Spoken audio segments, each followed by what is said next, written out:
Bonjour à tous et bienvenue sur Indus Gear Up, la chaîne qui booste vos connaissances en excellence opérationnelle et en Six Sigma. Aujourd'hui, on plonge au cœur de la phase analyse, avec un chapitre absolument essentiel, l'identification des sources de variation. Mais avant de nous lancer, prenons juste un petit moment pour nous rafraîchir la mémoire sur les deux premières phases du Six Sigma, qui sont bien sûr la phase Define et la phase Measure. C'est parti. Alors, rappelons-nous, tout projet Six Sigma démarre avec la phase Define.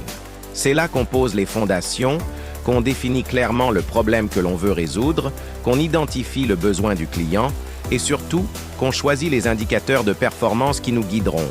C'est à ce moment-là qu'on rédige la charte de projet, ce document qui explique pourquoi ce sujet est une priorité pour l'entreprise. En gros, on répond à la question « Quel est le problème et pourquoi est-il important ?» Une fois que c'est clair pour tout le monde, on passe à la phase « Measure ». Comme son nom l'indique, c'est là qu'on va quantifier le problème. On collecte les données, on valide que notre système de mesure est fiable, c'est la fameuse analyse MSA, et on évalue la capacité actuelle de notre processus. En bref, on mesure l'état des lieux, on prend une photographie précise de la situation avant d'agir. Et maintenant que nous savons où nous en sommes, il est temps d'entrer dans la troisième étape, la phase analyse, où notre mission sera d'identifier les causes racines du problème. Dans la méthode Breakthrough Strategy, cette étape est très bien nommée. Identify variation source, c'est-à-dire identifier les sources de variation. Et là, attention, il y a un point crucial. Notre objectif n'est pas de corriger tout de suite. L'erreur classique, c'est de sauter sur la première solution qui nous vient à l'esprit. Non, ici, la discipline consiste à prendre le temps de comprendre toutes les causes potentielles. Le but, c'est d'éviter ce qu'on appelle le firefighting, le mode pompier. Autrement dit, on ne veut pas se contenter d'éteindre un feu temporairement, pour qu'il reprenne de plus belle quelques semaines plus tard. On veut trouver et supprimer la cause profonde, la source de l'incendie. C'est exactement ce qui différencie une démarche structurée comme le Six Sigma d'une simple résolution de problèmes classiques. On cherche à construire du solide, du durable. Pour y parvenir, on utilise une logique très visuelle, celle de l'entonnoir, le funnel en anglais. Imaginez cet entonnoir.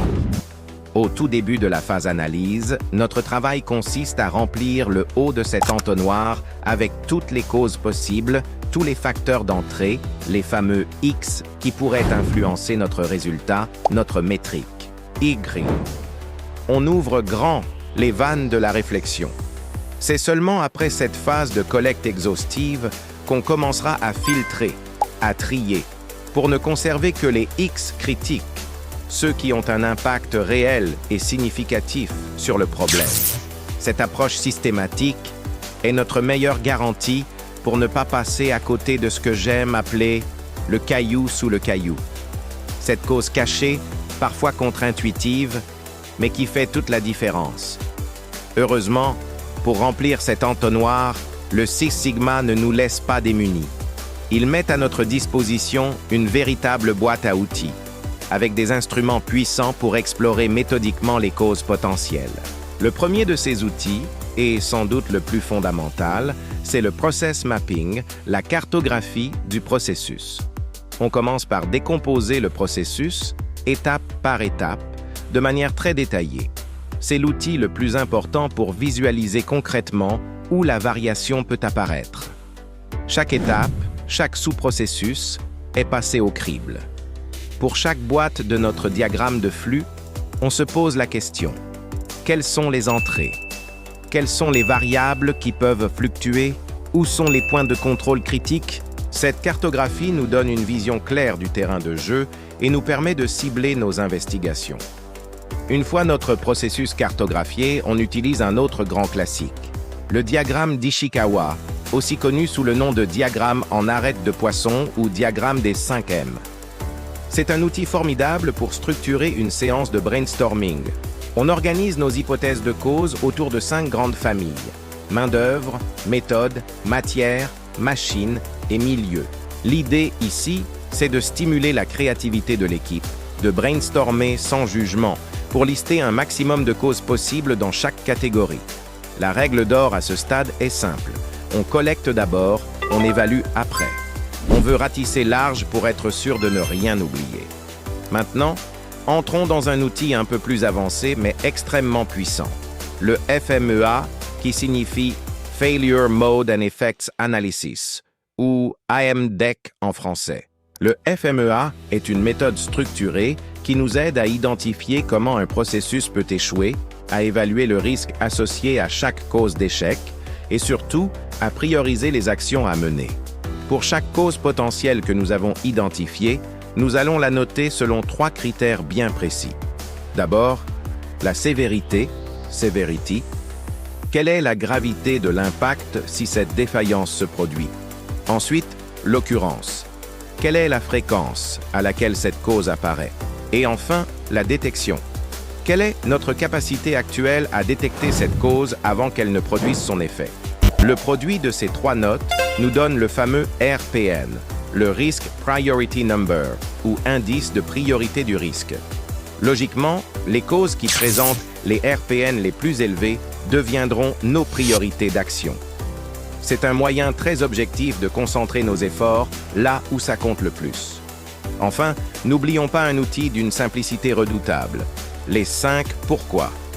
C'est une technique qui consiste à poser la question pourquoi, de manière répétée, généralement 5 fois, pour remonter de la manifestation d'un problème à sa cause racine la plus profonde.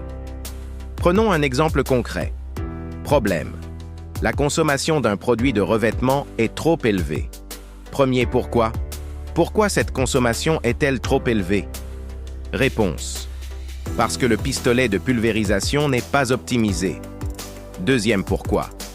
Pourquoi n'est-il pas optimisé? Parce qu'il a été choisi sans étude de performance préalable. Troisième pourquoi. Pourquoi? Parce que c'était le modèle qui était disponible en stock au moment de l'installation. Et on continue comme ça jusqu'à identifier le facteur fondamental, qui pourrait être par exemple une procédure d'achat non standardisée. C'est simple, mais terriblement efficace pour ne pas s'arrêter aux symptômes. Une fois que nous avons utilisé ces outils et que nous avons une longue liste de causes potentielles, nous arrivons à la phase de filtrage, le bas de notre entonnoir. C'est ici qu'on va évaluer, hiérarchiser et sélectionner les causes les plus critiques, celles que l'on suspecte le plus d'influencer notre fameux métrique. Ces causes sélectionnées, on les appelle les Key X's.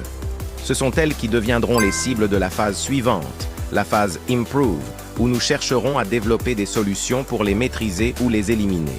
Pour résumer, la première partie de la phase Analyse, l'identification des sources de variation, c'est avant tout un travail d'observation, de compréhension et de cartographie de toutes les causes possibles avant de se précipiter pour corriger.